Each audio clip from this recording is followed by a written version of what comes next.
So we're in the large bespoke greenhouse at Chelsea Flower Show, and some of the things that are really interesting to show you.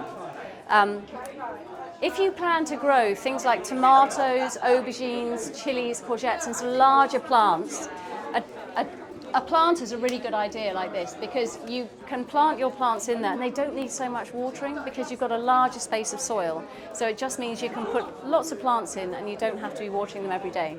Another thing that's a really lovely feature that has a history to it is these ornamental floor grids. And the floor grids historically used to house the tubular fin heaters underneath in Victorian times, and that's how you'd heat your greenhouse. And then also you could put water on top of the floor grids, and that would create humidity in the space, again according to what you're growing. Another great thing is to have lots of benching, lots of space. You can never have too much space inside. Storage underneath, and obviously all your plants and so on top. And if you have a large space, it's really lovely to think about other ways you can use it, because it's a really nice building to have, and although it's great to grow and be surrounded by your plants, it's also just lovely to have it as an entertaining space or a little space to while away a corner, read a book. Again, in the setting this is going to, it's got a really beautiful wide garden, and they wanted it to be really welcoming. So this is what we call an extended lobby, so it extends out from the side of the greenhouse. And it's a double extended lobby, so it's got double doors, which means it just opens out, and on a day like today, it's just perfect. It's so inviting, it just kind of draws people up, and you know, who wouldn't want to come inside? And at the end, we all are very conscious about heating and heat emissions, and a greenhouse is a single glazed building. So when you come into a greenhouse, and you want to grow certain specimen plants, or you want to grow in the winter, which is one of the real benefits of a greenhouse, you really want to be heating as small a space as possible. But this is a great idea if you really are quite a serious grower. You want to grow in January, February, March, when the temperatures can be really sub-zero outside, but you can still be doing stuff inside. And having high-level shelving in here is great, because again, it just gives you lots more space, and there's lots of ways of growing in here. And when you sow seeds, you can either just put them in a sunny windowsill, in a seed tray. I grab a seed tray. So you fill your seed tray with compost, plant your seeds, whichever they are, according to their instructions, and then you've got lots of choices. You can either put them sunny windowsill, unheated greenhouse, but some seeds you'll find need a little bit more heat, a little bit more to get them germinated. So this piece of equipment is a propagator, and this means that you can heat a smaller space, so when it's shut, you're only heating a small area, so it's far more cost effective than heating a larger space.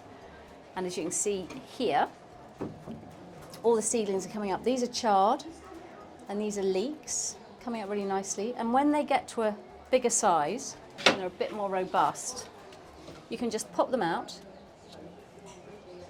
and then you've got this lovely little plug, and you can pot them in a potting shoe.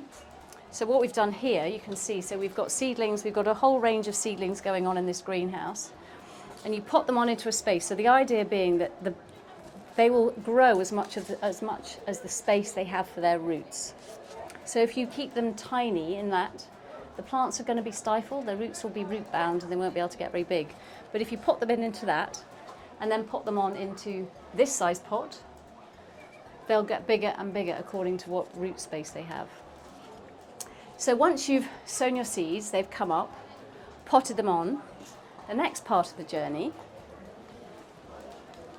is they might need to be hardened off, and that means it can be a real shock. We all know that shock from going inside to outside, and you put a coat on or a scarf or something at certain times of year. But the point of a cold frame, the cold frame basically is just that halfway house. So it just allows them to get a little bit harder, a little bit more robust and tough to be able to take their scarf and their coat off. And then the next port of call is in the garden. So I talked about the charred seedling there, and this is a chard that was sown earlier in the year, went into the cold frame and goes in the garden. So that's one of the real beauties of growing in a greenhouse. I think one thing to consider when you're having a greenhouse is always plan having power, because you may not think that you're going to have a heater or you're going to grow things in the winter, but actually by having the option to have power, you can use a propagator or a heater, and you can just make the most of growing. And honestly, one of the best things about a greenhouse is when it's raining outside, howling a gale, and you can be inside growing and getting ahead of the game. And our vegetable garden that we've got here at Chelsea is all achieved by growing under cover. And yeah, it's great to just grow straight into the ground and grow seeds in the ground, but there's always a risk of weather, and it's quite nice because you can really extend your growing season. And just having that all year round growing potential is just a really magical thing.